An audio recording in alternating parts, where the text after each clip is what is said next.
Gold hub తాకట్టులో ఉన్న బంగారాన్ని విడిపించి కొనబడును. అదే రోజు ఆన్లైన్ ధరకు కొని డబ్బులు ఇవ్వబడును.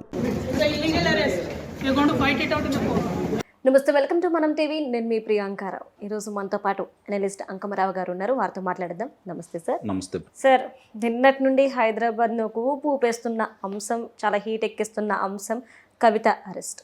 అసలు అంటే సడన్గా రాత్రికి కవితను అరెస్ట్ చేయడం, ఢిల్లీకి తీసుకెళ్ళడం, ఫ్లైట్లో ఈరోజు కోర్టులో హాజరుపరచడం. అంటే వీళ్ళు హైదరాబాద్కి వస్తున్నప్పుడే కవితను ఇక్కడ నుండి ఢిల్లీకి తీసుకెళ్ళడానికి అన్ని ఏర్పాట్లు చేసుకొని వచ్చారు అని చెప్పేసి అన్న టికెట్స్తో సైతం బుక్ చేసుకొని వచ్చారు అని.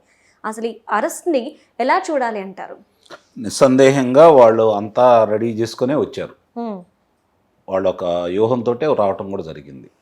వాళ్ళకి తెలుసు గతంలోనే కొన్ని రాజకీయ ఒత్తిళ్ళ వల్ల ఆమె నిర్బంధంలో తీసుకోవడానికి ఆలస్యమైంది. ప్రస్తుతానికి ఇప్పుడున్న ఇప్పుడు అందరూ అనేది ఏంటంటే ఎన్నికల ముందు ఎందుకు చేశారు ఇది, ఎన్నికలతో దీనికి సంబంధం ఏంటో నాకు ఇప్పటికీ అర్థం కాలేదు.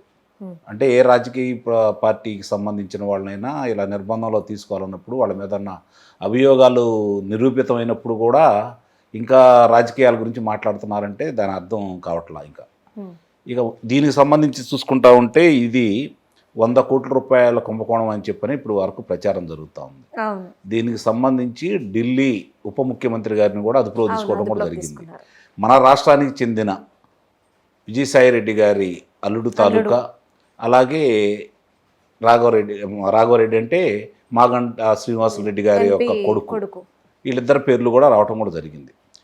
ఇది 100 కోట్ల కుంభకోణం మాత్రమే చూస్తున్నారో తప్ప దీనికి ఉన్నటువంటి మూలాల గురించి పట్టించుకోవట్లేదు. అది కూడా బయటికి రావాలి.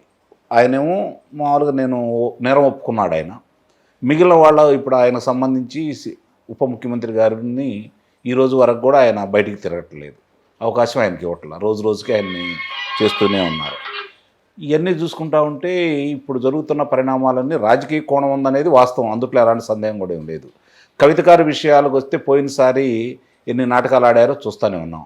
ఢిల్లీలో ఈరోజు నిర్బంధంలో తీసుకుంటారు, రేపు నిర్బంధంలో తీసుకుంటారని చెప్పని ఆమెను చివరికి వదిలిపెట్టడం కూడా జరిగింది. ఇన్ని రోజులకి ఆమె నిర్బంధంలో కూడా తీసుకున్నారు. అంటే ఇక్కడ కుట్ర కోణం ఉందా అనే దానికంటే కూడా దోషులకు శిక్ష వెయ్యాలా వద్దా, ఇది కదా చూసుకోవాల్సింది. ఇప్పుడు ఇవన్నీ ఎందుకంటే నిన్నటిదాకా ఎందుకు ఆగినాయి అంటే నాకు తెలిసినంత వరకు దీని మూలాలు ఆంధ్రప్రదేశ్లో ఉన్నాయి.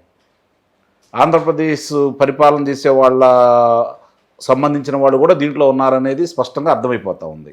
అసలు ఇక్కడ 100 కోట్ల గురించి చూసుకుంటున్నారు. ఆంధ్ర రాష్ట్రంలో జరుగుతున్న కుంభకోణం గురించి మద్యానికి సంబంధించి ఎవరు పెద్దగా పట్టించుకోవట్లేదు. దీన్ని తీవ్రమైన చర్యలు తీసుకున్న వీళ్ళు ఆంధ్ర రాష్ట్రంలో ఇప్పటి వరకు కూడా ఏ ఒక్క మందు షాపుల దగ్గర కూడా చూసుకుంటా ఉంటే ఎవరి దగ్గర కూడా డబ్బులు తప్ప చెక్కులు కానీ పేటిఎంలు కానీ ఫోన్పేలు కానీ లేవు. మరి దానికి లెక్క పత్రం ఏమన్నా ఉందా? దీనికి సంబంధించినంత వరకు దక్షిణాఫ్రికాలో గతంలో ఎవరైతే పనిచేసి లిక్కర్ బిజినెస్లో ఉండేవాళ్ళు వాళ్ళ ప్రమేయం కనపడతా ఉంది. వాళ్ళ మూలాలు ఆంధ్రాలో ఉన్నాయి. ఇప్పుడు జరుగుతున్నటువంటి మందుకు సంబంధించినంత వరకు వాళ్ళ ప్రమేయం కూడా కొంత ఉందని చెబుతున్నారు. అంటే ఆంధ్రాలో కూడా దీని గురించి చర్యలు తీసుకోవాలని చెప్పనైతే మనం కోరుకుంటున్నాం. ఇప్పుడు వరకు కవిత గారి గురించి చూసుకుంటున్నాం మనం, కానీ దాని మూలాల గురించి పట్టించుకోవట్లేదు కదా.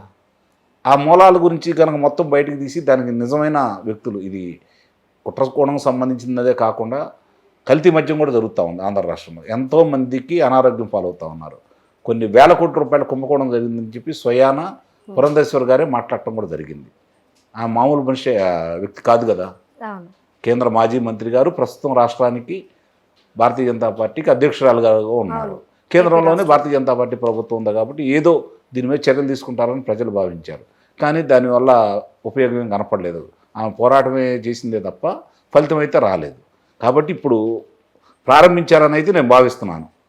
దానికి సంబంధించిన మూలాలు కూడా త్వరగానే బయటికి తీసేసి ఆంధ్ర రాష్ట్రంలో దానికి కారకులైన వాళ్ళందరినీ కూడా అదుపులోకి తీసుకుంటే వీళ్ళు చేసిన దానికి ఎంతో కొంత, అంటే పూర్తిగా మనం ఆమోదం జరపం, కానీ శిక్షలు పడేంత వరకు కూడా రాజకీయమా లేకపోతే నిజంగా చేస్తున్నారనేది కొంత పురోగతి సాధిస్తే కానీ మనం దాని గురించి విశ్లేషణ చేయలేము. అంటే ఇక్కడ కవిత చాలా వరకు తను వాడిన ఫోన్స్ అన్నిటినీ కూడాను పగలగొట్టేసి సాక్ష్యాలని మార్చేసింది, సాక్ష్యాలు లేకుండా చేసిందని ఒక ఆరోపణ అయితే వస్తుంది. ఇదే నేపథ్యంలో ఆవిడ బినామీ ఎవరైతే ఉన్నారో ఆయన అప్రూవల్గా మారిపోయారు. మరి ఈ నేపథ్యంలో కవితను అరెస్ట్ చేయడానికి గల కారణాలు కేవలం బినామీ అప్రూవల్గా మారిన తర్వాత ఆయన ఇచ్చిన స్టేట్మెంట్ ప్రకారమే అరెస్ట్ చేశారా, లేదంటే ఈడీకి ఇంకేమైనా సాక్ష్యాలు దొరికాయంటారా? వారు నేరం అంగీకరించి ఈ పాత్ర కూడా ఉందని చెప్పినందువల్లే వాళ్ళు ముందుకు నడుచుకుంటూ వచ్చారు. అట్లాగే 11 ఫోన్లు అంటే నెంబర్లు, ఫోన్లే కాకుండా నెంబర్లు కూడా మార్చారని చెప్పాను కదా అభియోగం.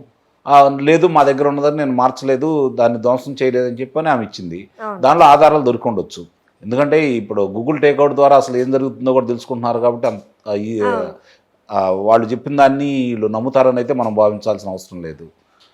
ఈరోజు జరుగుతున్న దానికి అంటే మొన్న ఎన్నికల ముందే ఈ ప్రక్రియ జరుగుతుందని భావించారు.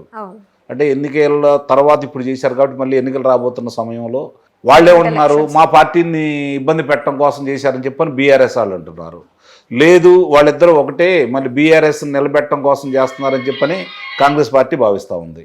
ఇట్లా ఒకళ్ళ మీద ఒకళ్ళు నిందారోపణ చేసుకుంటున్నారో తప్ప అసలు వాస్తవంగా ఇక్కడ నేరం జరిగిందా లేదా అనే గురించి ఎందుకు చర్చ చేయట్లేదు అనేది నా భావన. నేరం జరిగినప్పుడు వాళ్ళు ఎప్పుడు నీ నిర్బంధంలో తీసుకున్నా కూడా ఒకటే కదా. కాబట్టి అది నేరం జరిగిందా లేదా అనేది గురించి ఆలోచించకుండా రాజకీయంగా దీన్ని చూడటం అనేది మాత్రం చాలా దారుణమైన విషయం. ఇప్పుడు ఎవరైతే ఉన్నారో ఆయనే చెప్పాడు కదా ఈమె పాత్ర ఉందని చెప్పని, నేరం అయితే అంగీకరించడం కూడా జరిగింది కదా.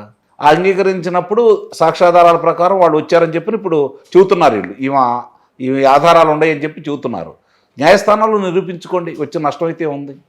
దీన్ని రాజకీయం కోణంలో చూసుకోవడం అనేది దుర్మార్గం చర్య అని చెప్పని, అంటే అందరూ అట్లానే చేస్తున్నారు ఈరోజు, దాన్ని అదే కోణంలో చూడటం అనేది తప్పు అనేది నా భావన.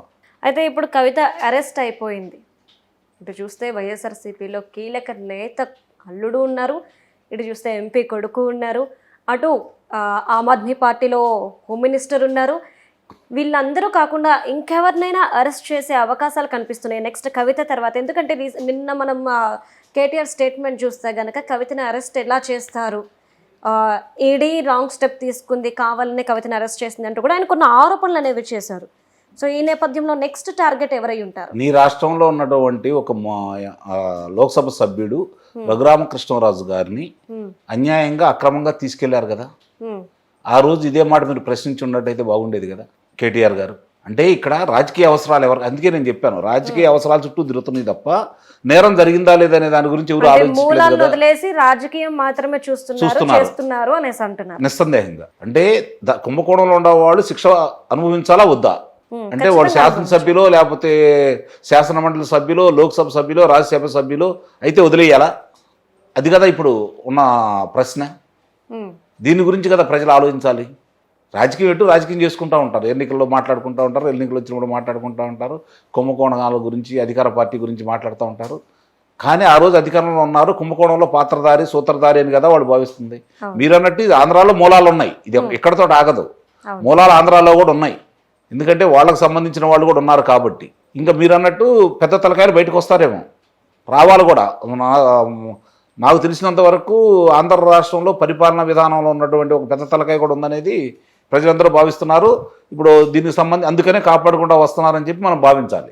మరీ దారుణమైన విషయం ఏంటంటే మద్యం కుంభకోణంలో ఉన్నటువంటి వ్యక్తి వారిని తీసుకెళ్లి తిరుపతి దేవస్థానంలో సభ్యుడిగా నియమించడం కూడా జరిగింది. ఇంతకంటే ఘోరమైన విషయం ఇంకేముంటుంది చెప్పండి. కాబట్టి ఇవన్నీ బయటకు వస్తాయి, అందుట్లో అనుమానం ఏం లేదు. ఆంధ్ర మూలాలో దీనికి సంబంధించిన మూలాలు ఆంధ్రాలో ఉన్నాయి. అలాగే 1000 కోట్ల కుంభకోణం జరిగిందని చెప్పిన వాళ్ళే చెబుతున్నారు కాబట్టి దాని మీద కూడా దృష్టి పెడతారేమో. అంటే సమయం లేదు, ఎన్నికలు సమీపిస్తున్నాయి. ఈరోజు మధ్యాహ్నం 3:30కి ఎన్నికల నియమావళి అమల్లోకి రాబోతుంది కాబట్టి మరి ఆంధ్రప్రదేశ్ వరకు విస్తరిస్తారా, తెలంగాణ వరకే ఆపుతారా అనేది ఆలోచించాల్సిన విషయం. ఒకటి, రాజకీయ కోణం లేదనేది చెప్పడానికి వీల్లేదు. రాజకీయ కోణం ఉండబట్టి ఇప్పుడు దాకా కవిత గారిని రక్షించబడ్డారు. ఈరోజు వాళ్ళ అవసరం కేంద్రానికి పెద్దలకు లేదనేది భావన వస్తుంది కాబట్టి కవిత గారిని నిర్బంధంలో తీసుకున్నారని అయితే మనం భావించాలి, అది వాస్తవం. కానీ ఏదేమైనప్పటికీ కూడా రాజకీయం చుట్టూ కాకుండా తప్పు ఎక్కడ జరిగింది అనే దాని చుట్టూ తిరిగితే బాగుంటుందని మీరు నిస్సందేహంగా. Thank you so much sir.